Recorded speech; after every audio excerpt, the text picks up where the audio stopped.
silent before the Lord God, for the day of the Lord is at hand. The Lord has prepared a sacrifice. He has consecrated his guests. At that time I will search Jerusalem with lamps, and I will punish the people who rest complacently on their trains. Those who say in their hearts, the Lord will not do good, nor will he do harm. Their wealth shall be plundered, and their houses laid waste. Though they build houses, they shall not inhabit them. Though they plant vineyards, they shall not drink wine from them. The great day of the Lord is near and hastening fast. The sound of the day of the Lord is bitter. The warrior cries aloud there. That day will be a day of wrath, a day of distress and anguish, a day of ruin and devastation, a day of darkness and gloom, a day of clouds and thick darkness, a day of trumpet blast and battle cry against the fortified cities and against the lofty battlements. I will bring such distress upon people that they shall walk like the blind, because they have sinned against the Lord. Their blood shall be poured out like dust, and their flesh like dung. Neither their silver nor their gold will be able to save them in the day of the Lord's wrath. In the fire of his passion, the whole earth shall be consumed. For a full, terrible end, he will make us all the inhabitants of the earth. Hear what the Spirit is saying to God's people. Thanks be to God.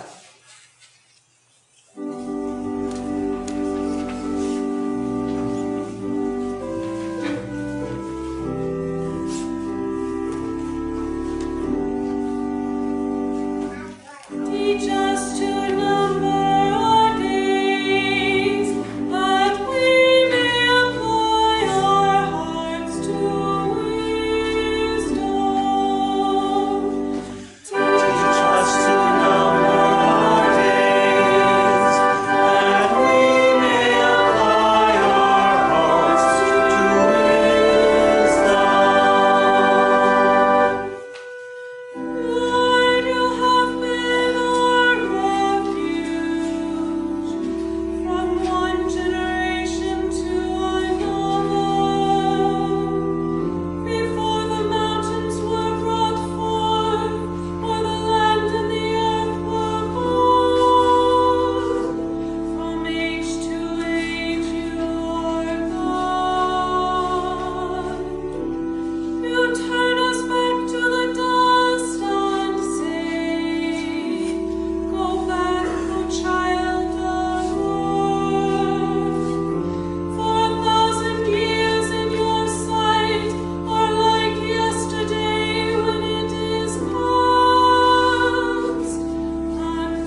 you do not need to have anything written to you.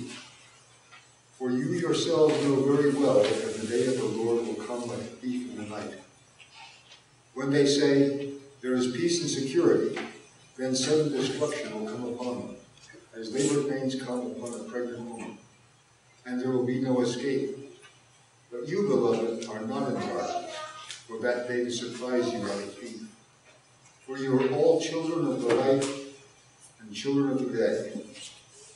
We are not of the night or of darkness.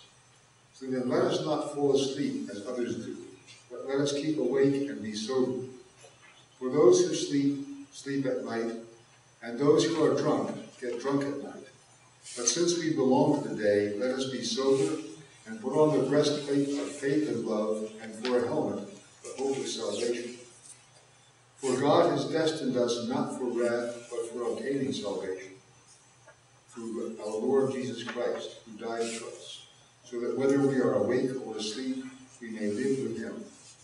Therefore, encourage one another and build up each other, as indeed you are doing. Hear what the Spirit of the Lord is saying. God. Thanks be to God. The Holy Gospel of our Lord Jesus Christ, according to Matthew. Glory to you, Lord Christ. Jesus said, "The kingdom of heaven will be as when a man, going on a journey, summoned his slaves and entrusted his property to them. To one he gave 5 talents, to another 2, to another 1, to each according to his ability. Then he went away. The one who had received the 5 talents went off at once and traded with them and made 5 more talents. In the same way, the one who had the 2 talents made 2 more talents. But the one who had received the 1 talent went off and dug a hole in the ground and hid his master's money. After a long time, the master of those slaves came and settled accounts with them. Then the one who had received the 5 talents came forward, bringing 5 more talents, saying, 'Master, you handed over to me 5 talents. See, I have made 5 more talents.' His master said to him, 'Well done, good and trustworthy slave. You have been trustworthy in a few things. I will put you in charge of many things. Enter into the joy of your master.' And the one with the 2 talents also came forward, saying, 'Master, you handed over to me 2 talents. See, I have made 2 more talents.' His master said to him, 'Well done, good and trustworthy slave. You have been trustworthy in a few things. I will put you in charge of many things. Enter into the joy of your master.' Then the one who had received the 1 talent also came forward, saying, 'Master, I knew that you were a harsh man, reaping where you did not sow, and gathering where you did not scatter seed. So I was afraid, and I went and hid your talent in the ground. Here, you have what is yours.' But his master replied, 'You wicked and lazy slave, you knew, did you, that I reap where I did not sow, and gather where I did not scatter? Then you ought to have invested my money with the bankers, and on my return I would have received what was mine own with interest. So take the talent from him, and give it to the one with the 10 talents. For to all those who have, more will be given, and they will have an abundance. But from those who have nothing, even what they have will be taken away. As for this worthless slave, throw him into the outer darkness, where there will be weeping and gnashing of teeth." The Gospel of the Lord. Praise to you, Lord Christ. This passage from the Gospel is a very famous passage. I think we all know it pretty well. And this time of year, it appears in our lectionary mysteriously just about the time we are conducting a stewardship campaign. So whoever put together our lectionary had this in mind. It's also, interestingly, the source of the English word talent, which means an ability or some special gift that someone has to do something. The word talent in Greek simply means a measure of money, and it's a weight of usually silver, and a talent was a lot of money, by the way. We don't know exactly how much, it varied from time to time, but it was a whole bunch of money. So, but it had nothing to do with ability or giftedness or anything like that. But because of this passage, which has been read so many times, talking about these servants who have the ability to take money and increase it, That's why a talent now means a special ability or a gift. So, actually, when you talk about talent, you're talking about money. But this passage again is very interesting, and it's in a typical format of three people do something, and the last one does something different. So we have these two slaves who have been given a fair amount of money. One of them 5 talents. One estimate of a talent of silver was that it was 15 years worth of wages. So you can imagine 5. That's definitely enough to retire on. One was given 5. And he immediately went out and traded, as they say. He worked the money so that it doubled. The second one was given 2 talents, and he did the same thing. He traded whatever he did to make this money, and it doubled. So the master comes back, and he's thrilled to see that his money has increased. Now, this is what we do, isn't it, when we are given gifts by God, because everything we have comes from God. And we live in this world of incredible richness. Just living in the desert, I have actually learned to appreciate cactus, which has been a stretch. But it's a beautiful place to live, and there's so much, and it's all given to us by God. And we are the stewards, as these two, all 3 of them are. So we have this richness, and one of the things we are called on to do is to increase the richness and make sure that everyone has some. So that's what these 2 guys did. They at least increased the amount of money that their master had. But then we have this 3rd guy. He takes that lump of silver and he buries it in the ground. He doesn't even try to trade or invest it or do anything. He just runs off and puts it away, covers it up, and no one finds it, obviously. And when his master comes back,